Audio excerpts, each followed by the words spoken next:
Hello दोस्तों, आप लोग कैसे हैं। आशा करता हूं कि आप लोग अच्छे होंगे। मैं बायोलॉजी आपको पढ़ा रहा था, जिसमें अंतःप्रद्रवी जालिका पढ़ा चुका था, ठीक है। और वोक्यूल्स यानी रिक्तिका भी पढ़ा चुका हूं, प्लास्टिड भी पढ़ा चुका हूं, कोशिका भित्ति, कोशिका झिल्ली, बहुत सारे टॉपिक्स मैंने बायोलॉजी के फर्स्ट लेसन यानी सेल वाले चैप्टर का कंप्लीट कर चुका हूं। आज हम लोग पढ़ने वाले हैं सेल से ही, ठीक है। सेल का ही टॉपिक है, जिसमें पढ़ेंगे केंद्रक यानी न्यूक्लियस, है ना, यानी केंद्रक।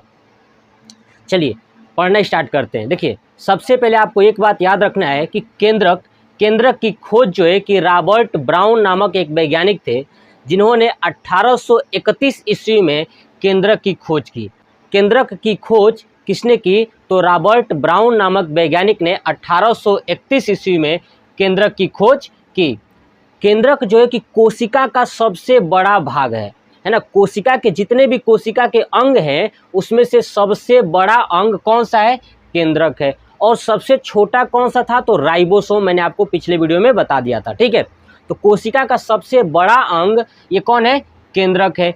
इस केंद्रक के अंदर डीएनए और आरएनए और क्रोमोसोम पाए जाते हैं। केंद्रक के अंदर क्या पाया जाता है? तो डीएनए, आरएनए और क्रोमोसोम। डीएनए, आरएनए ये दोनों एक प्रकार की एसिड हैं, न्यूक्लिक एसिड। कौन सी एसिड? Nucleic acid. और ये न्यूक्लिक एसिड आपसे पूछा जाए कि केंद्रक के अंदर कौन कौन सी न्यूक्लिक एसिड पाई जाती हैं, तो डीएनए, आरएनए, ठीक है, ये दोनों पाया जाता है। और एक पाया जाता है क्रोमोसोम, जिसको बोलते हैं गुणसूत्र, ठीक है। तो डीएनए और आरएनए के बारे में नेक्स्ट वीडियो में लाऊंगा। इस वीडियो में हम लोग क्रोमोसोम पढ़ने वाले हैं, यानी गुणसूत्र पढ़ने वाले हैं, ठीक है। तो केंद्रक के अंदर कौन सा दो प्रकार के अम्ल पाए जाते हैं? डीएनए और आरएनए। अब आप बताइए, अगर यहाँ पे आरएनए है ना, आरएनए यानी राइबो न्यूक्लिक एसिड, है ना, राइबो न्यूक्लिक एसिड। तो राइबो का मतलब राइबोसोम। राइबोसोम किस चीज का निर्माण कर रहा था? तो प्रोटीन का। किसका कर रहा था? प्रोटीन का। इसलिए केंद्रक के अंदर 80% प्रोटीन होता है। क्या होता है? 80% प्रोटीन कहाँ होता है? केंद्रक के अंदर, ये 80%। अब देखिए आखिर में ये केंद्रक करता क्या है? जितनी भी कोशिका के अंग है ना, सबको कंट्रोल करके रखता है, नियंत्रित करके रखता है। यानी सभी कोशिका के अंग जितने भी है, कोशिका के अंग जितने भी है, जैसे लाइसोसोम, माइटोकॉन्ड्रिया, प्लास्टिड, है ना, राइबोसोम, ईआर, समझ रहे, जितने भी हैं, ठीक है, कोशिका के अंग, उन सबको ये कंट्रोल यानी नियंत्रित करके रखता है।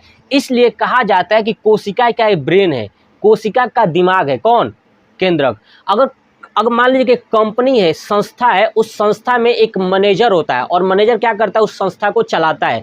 तो इसका ये केंद्रक इसी तरह कोशिका के अंगों को चलाता है, इसलिए इसे कोशिका का मैनेजर भी कहते हैं। यानी कोशिका का मैनेजर, कोशिका का दिमाग, कोशिका का ब्रेन, कोशिका को नियंत्रित और कंट्रोल कौन करके रखता है? सब आपका क्या होगा आंसर? केंद्रक होगा। क्या होगा? केंद्रक, ठीक है। तो ये थी कोशिका के बारे में। और मैंने बताया कोशिका के अंदर दो प्रकार की एसिड, डीएनए और आरएनए होता है, और इसके अंदर क्रोमोसोम भी होता है। तो इस वीडियो में क्रोमोसोम के बारे में पढ़ेंगे, ठीक है। नेक्स्ट पार्ट में मैं डीएनए और आरएनए बिल्कुल डिटेल्स के साथ आपको पढ़ाऊंगा, ठीक है। चलिए, ये था हमारा केंद्रक, है ना। अब चलते हैं, पढ़ते हैं क्रोमोसोम। क्या पढ़ते हैं? क्रोमोसोम। क्रोमोसोम को हिंदी बोलते हैं गुणसूत्र। क्या बोलते हैं? गुणसूत्र। ये गुणसूत्र है क्या? देखिए, दुनिया के जितने भी जीव जंतु हैं, चाहे प्लांट्स हैं, सबके पास कुछ न कुछ गुणसूत्र है, यानी क्रोमोसोम है। अब ये क्रोमोसोम करता क्या है? तो ये करता है कि जब मान लीजिए कि मैं हूँ, तो मेरे अंदर जो क्रोमोसोम है यानी गुणसूत्र है, वो मेरे मम्मी और पिताजी हैं, उनके अनुसार मेरे अंदर ये क्या है कि उनके पास जो गुण है, नाम देखिए गुणसूत्र, यानी जो उनके पास गुण है, वो गुण मेरे अंदर आता है। वो किसके माध्यम से? क्रोमोसोम यानी गुणसूत्र के माध्यम से। तो गुणसूत्र के बारे में सबसे पहले एक वैज्ञानिक थे, जिसका नाम था वाल्थर फ्लेमिंग। 1888 ईस्वी में उन्होंने सबसे पहले क्रोमोसोम के बारे में बताया और खोज किया। अब ये क्रोमोसोम हमें देखने को कब मिलता है? जब हमारे शरीर के अंदर कोशिका का विभाजन होता है ना, कोशिका जब टूटती है, उस टाइम इन्होंने क्या किया था? देखा था वाल्थर फ्लेमिंग ने कि जब कोशिका विभाजन हो रही थी, उस टाइम इनको देखने को मिला क्रोमोसोम यानी गुणसूत्र। और मैंने अभी बताया कि गुणसूत्र के अंदर जो है कि डीएनए होता है। क्या होता है? डीएनए होता है। ठीक है, ध्यान सुनिए, पीछे मैंने अभी बताया था केंद्रक में कि केंद्रक के अंदर डीएनए, आरएनए, क्रोमोसोम होता है। ठीक है, तो इस ये जो है कि जो डीएनए होता है केंद्रक के अंदर, वो भी केंद्रक में किसके अंदर होता है? क्रोमोसोम के अंदर, यानी गुणसूत्र के अंदर क्या होता है? डीएनए होता है। क्रोमोसोम के अंदर जो है कि डीएनए होता है और डीएनए के अंदर जो है कि जीन होता है। क्या होता है? जीन। अब आपने सोचा ये जीन क्या है? देखिए, जीन क्या है ना, यही जीन क्या करता है कि माता और पिता में जो उनके पास गुण होता है ना, उस गुण को लेकर के उनके नए जनरेशन यानी जो चाइल्ड होगा, बच्चा होगा, उसमें वो गुण जो है कि ले करके जाता है। यानी जीन का काम यही होता है कि माता पिता से गुण को लेकर के बच्चे के अंदर गुण पहुंचाना, वो जीन करता है। कौन करता है? जीन। और जीन किस में होता है? डीएनए में। और डीएनए किस में होता है? क्रोमोसोम में। क्लियर? अब ये जीन जब पहुंचाता है गुण को, इसलिए कहा जाता है ये आनुवांशिकता के आधार।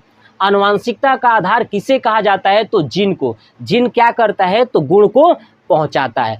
अब ये हमेशा क्रोमोसोम जो है ना कि जोड़े के रूप में होते हैं, एक नहीं होता है, हमेशा जोड़े के रूप में होते हैं, पेयर्स के रूप में होते हैं।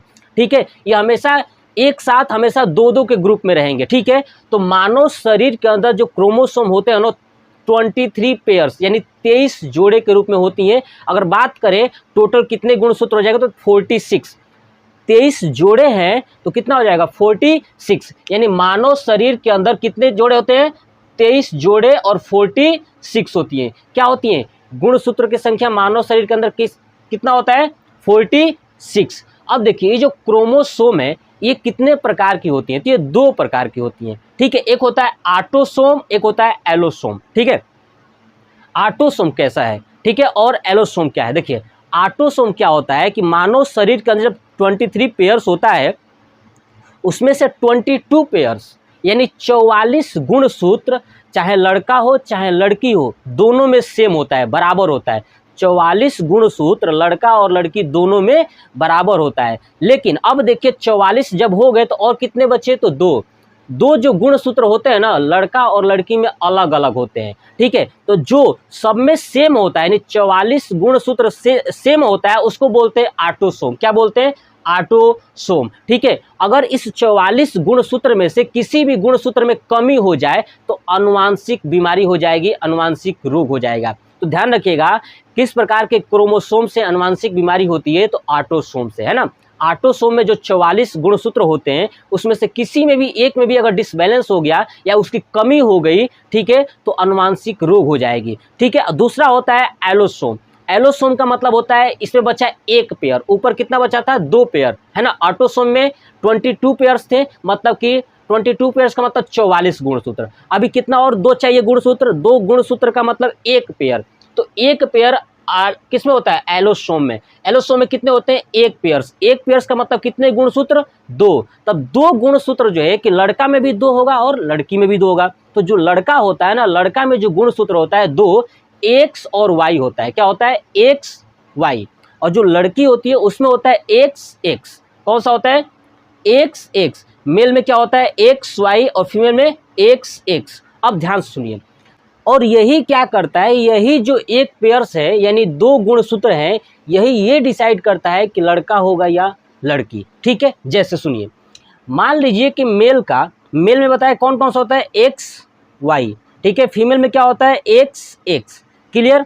तो जो मेल का गुणसूत्र होता है ना, मेल का गुणसूत्र, ध्यान रखिए, मेल का जो एक्स और वाई, ये डिसाइड करता है कि लड़का होगा या लड़की। ये गलतफहमी लोगों के अंदर होता है कि लोग जो है कि ब्लेम करते हैं, अगर किसी घर में लड़कियों का ज़्यादा जन्म होता है, ठीक है, तो उस समय लोग ब्लेम ये करते हैं कि मम्मी में प्रॉब्लम्स है ना। जो महिला होती हैं, फीमेल होती है, उनको प्रॉब्लम्स है ना, उनको लोग गाली देते हैं। बट ऐसा नहीं है। अगर लड़का और लड़की जो डिसाइड करता है, वो कौन डिसाइड करता है? मेल का क्रोमोसोम यानी पुरुष का गुणसूत्र। अगर पुरुष का गुणसूत्र में कुछ प्रॉब्लम्स हैं, वो कैसी प्रॉब्लम्स मैं अभी आपको समझाऊंगा, तो हमेशा क्या होंगी? लड़की होंगी। अब देखिए, क्योंकि जो पुरुष होगा ना, उसमें एक्स और वाई गुणसूत्र होते हैं, लेकिन जो महिला होती है उसके अंदर एक्स एक्स होते हैं। क्लियर? जब महिला में दोनों सेम है तो ये डिसाइड नहीं करते हैं कि लड़का होगा कि लड़की होगा। पुरुष का जो गुणसूत्र है एक्स और वाई, ये डिसाइड करता है कि लड़का होगा कि लड़की। अब देखिए कैसे, होता क्या है कि हमें हमारे शरीर के अंदर 2 गुणसूत्र चाहिए। तो पुरुष का गुणसूत्र जो होता है, पुरुष के अंदर एक्स और क्या होता है वाई, क्या होता है एक्स वाई, फीमेल के अंदर एक्स एक्स। क्लियर। जब मेल का यानी पुरुष का गुणसूत्र एक्स फीमेल के गुणसूत्र एक्स से मिलते हैं तो उस समय लड़की होती है। क्या होता है, जब मेल का एक्स फीमेल के एक्स के साथ कंबाइन होता है तो क्या बनती है लड़की। ठीक है। उसके बाद अगर मेल का वाई और फीमेल का एक्स, अगर ये दोनों आपस में जुड़ते हैं तो क्या बनता है लड़का। ठीक है। उस समय किसका, लड़के का निर्माण होता है। ठीक है ना। यानी हमको एक बात तो समझ में आएगा कि अगर मेल का एक्स फीमेल का एक्स दोनों एक साथ मिलते हैं क्रोमोसोम तो क्या बनती है लड़की। लेकिन अगर मेल का वाई और फीमेल का एक्स दोनों मिलते हैं तो क्या बनता है वो लड़का। क्लियर। ऐसे ही अब देखिए, जब ये मिक्स हो रहा था, जब ये दोनों कंबाइन हो रहे थे, जुड़ रहे थे, तो अगर इनमें जुड़ने में कोई प्रॉब्लम होती है, जैसे कि ऊपर 22 पेयर था तो 22 पेयर अगर इनमें कुछ कमी होती है तो आनुवांशिक बीमारी हो जाती है। लेकिन अगर इनमें कोई कमी होगी, गड़बड़ी हो गया, अच्छे से मिक्स नहीं हो पाया, मतलब मिल नहीं पाया, ठीक है ना, ये दोनों क्रोमोसोम जो है कि एक दूसरे के साथ अच्छे से कॉम्बिनेशन नहीं बना पाए, उस समय ट्रांसजेंडर हो जाएगा, जिसे हम बोलते हैं छक्का बोलते हैं ना, जो भोजपुरी में छक्वा बोलते हैं ना, जो ट्रेन में भीख वगैरह मांगते हैं, ठीक है, छक्का जिसको बोलते हैं, वो ट्रांसजेंडर हो जाते हैं। कब, किसके कारण, जब इस क्रोमोसोम में गड़बड़ी हो जाएगी, अच्छे से मिक्स नहीं होगा, ठीक है ना, तो क्या बन जाएगा ट्रांसजेंडर। क्या बन जाएंगे ट्रांसजेंडर, मैंने लिखा है देखिए, पेयर्स सही से नहीं बन पाता है तो क्या बन जाते हैं ट्रांसजेंडर।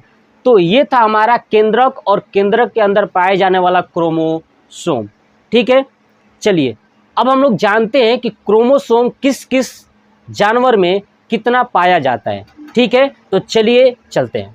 चलिए मैं आपको याद कराता हूं कि किस किस में क्रोमोसोम यानी गुणसूत्र की संख्या कितनी होती है। ये इम्पोर्टेंट है, बहुत सारे और भी होते हैं। ठीक है। आप इम्पोर्टेंट याद रखिए, और अभी आपको और भी बहुत सारी चीज़ें मिलती हैं गुणसूत्रों की संख्या, वहाँ से भी आप याद कर लीजिएगा। ठीक है ना। मैं कुछ इम्पोर्टेंट लिखा हूँ जो एग्जाम में पूछे गए।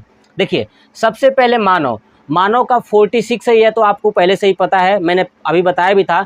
मानव का कितना है 46। चलिए उसके बाद आता है मटर। मटर में कितना है 14, मटर 14, मटर 14, तो मटर का गुणसूत्र कितना हो जाएगा 14। ऐसे ही हाथी, देखिए हाथी थ 88, थ 88 है ना, 8 8 थ नहीं आता है, हाथी 8 8, हाथी 8 8, मतलब कि हाथी जो होती है, हाथी के अंदर जो गुणसूत्र की संख्या होता है कितना होता है 88। ये होता है पेयर में, ध्यान रखिएगा किस में होता है पेयर में, किस में होता है ये पेयर में सबसे ज़्यादा होता है। ध्यान सुनिए, सबसे ज़्यादा अगर किसी में गुणसूत्र होता है वो होता है हाथी में। सबसे ज़्यादा जानवर में कहाँ होता है हाथी में, और सबसे कम जो है कि किस में होता है मटर में, मैंने अभी आपको दिखाया था।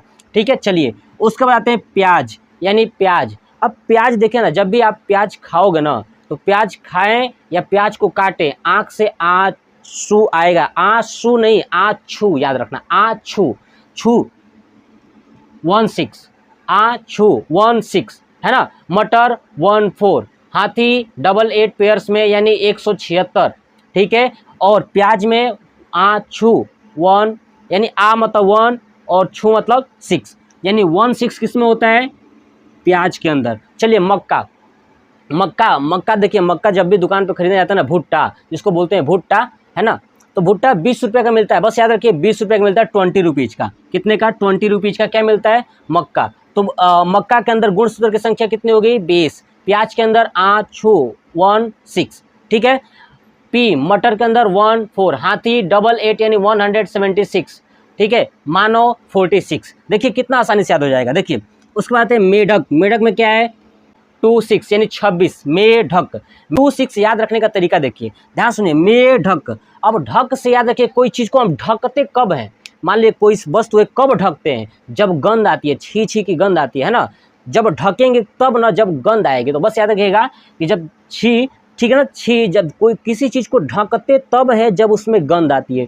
तो मेढक से याद रखिएगा 26 है ना, 2 गंध आ रहा है इसलिए तो उसको ढक देता हूँ, छी छी है ना, तो 26 मेढक, मेढक ढकना है 26, क्यों तू छिक छिक, तू छी छी है, तू छी छी 26 मेढक ढक। ठीक है। ऐसे आ जाए आलू, तंबाकू और चिंपैंजी। ध्यान सुनिए, आलू, तंबाकू और चिंपैंजी, इसका होता है 48। क्या होता है? 48। चिंपैंजी, आलू और तंबाकू 48 था, मानव 46, है ना। उसके बाद 26 मेढक, 20 मक्का, बस ऐसा लॉजिक। उसके बाद देखिए टमाटर, टमाटर क्या है? देखिए टमाटर 2-4 किलो खरीद लेना है। कितना? 2-4 किलो क्या खरीद लेना है? टमाटर। तो टमाटर का गुणसूत्र कितना हो जाएगा? 24। जीवाणु का कितना होगा?